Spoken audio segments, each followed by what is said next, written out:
কল্পনা করুন, মাথার উপর জ্বলন্ত সূর্য আর পায়ের নিচে আগুনের মতো তপ্ত বালু। চারদিকে মাইলের পর মাইল, কোনো পানি নেই।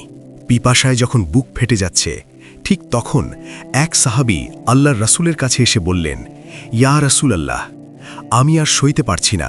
এরপর মরুভূমির বুকে যা ঘটেছিল তা শুনলে আপনার চোখে পানি চলে আসবে। চলুন জেনে নিই সেই অলৌকিক ও হৃদয়স্পর্শী গল্পটি। তপ্ত মরুভূমির বুক চিলে এগিয়ে চলছে এক কাফেলা। মাথার ওপর অগ্নিবর্ষণকারী সূর্য আর পায়ের নিচে উত্তপ্ত বালু।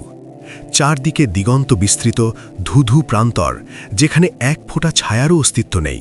রাসূলুল্লাহ সাল্লাল্লাহু আলাইহি ওয়াসাল্লাম তার প্রিয় সাহাবীদের নিয়ে দীর্ঘ পথ পাড়ি দিচ্ছিলেন। মরুভূমির এই তীব্র গরমে কাফেলার সবার অবস্থাই ছিল নাজেহাল। উটের পিঠে বসে থাকা এক সাহাবীর কণ্ঠ তৃষ্ণায় শুকিয়ে কাঠ হয়ে গিয়েছিল। তিনি আর সইতে না পেরে ধীর পদে আল্লাহর রাসূলের কাছে এগিয়ে এলেন এবং অত্যন্ত বিনয়ের সাথে কাতর কণ্ঠে বললেন, ইয়া রাসূলাল্লাহ, মরুভূমির এই উত্তাপ সইতে পারছি না। আমার প্রচণ্ড পানির পিপাসা লেগেছে। মনে হচ্ছে প্রাণটা আর বোধহয় থাকবে না। আমাদের সাথে থাকা পানির মশকগুলোও প্রায় শূন্য। সাহাবীর এই বুক ফাটা আকুতি শুনে দয়ার নবী রাসূলুল্লাহ সাল্লাল্লাহু আলাইহি ওয়াসাল্লাম ব্যথিত হলেন। তার চোখ মুখে ফুটে উঠল অসীম মমতা।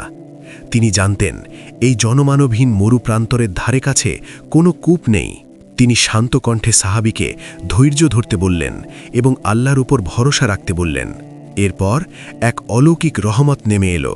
রাসূলুল্লাহ সাল্লাল্লাহু আলাইহি ওয়াসাল্লাম তার বরকতময় হাত বাড়িয়ে দিলেন এবং মহান আল্লাহর কাছে প্রার্থনা করলেন। দেখা গেল তার পবিত্র আঙুলগুলোর মাঝখান থেকে স্বচ্ছ ও সুশীতল পানির ধারা ঝর্ণার মতো প্রবাহিত হতে শুরু করেছে। তৃষ্ণার্ত সাহাবী অবাক বিস্ময়ে সেই রহমতের পানি পান করে নিজের তৃষ্ণা মেটালেন। শুধু তিনিই নন, কাফেলার অন্যান্য সাহাবীরাও সেই বরকতময় পানি দিয়ে নিজেদের মশক পূর্ণ করে নিলেন। মরুভূমির সেই উত্তপ্ত দুপুরের ক্লান্তি নিমেষেই হারিয়ে গেল নবীর পরশে। এই ঘটনা আমাদের মনে করিয়ে দেয় যে চরম বিপদেও ধৈর্য ধরলে আল্লাহর রহমত অবশ্যই নেমে আসে।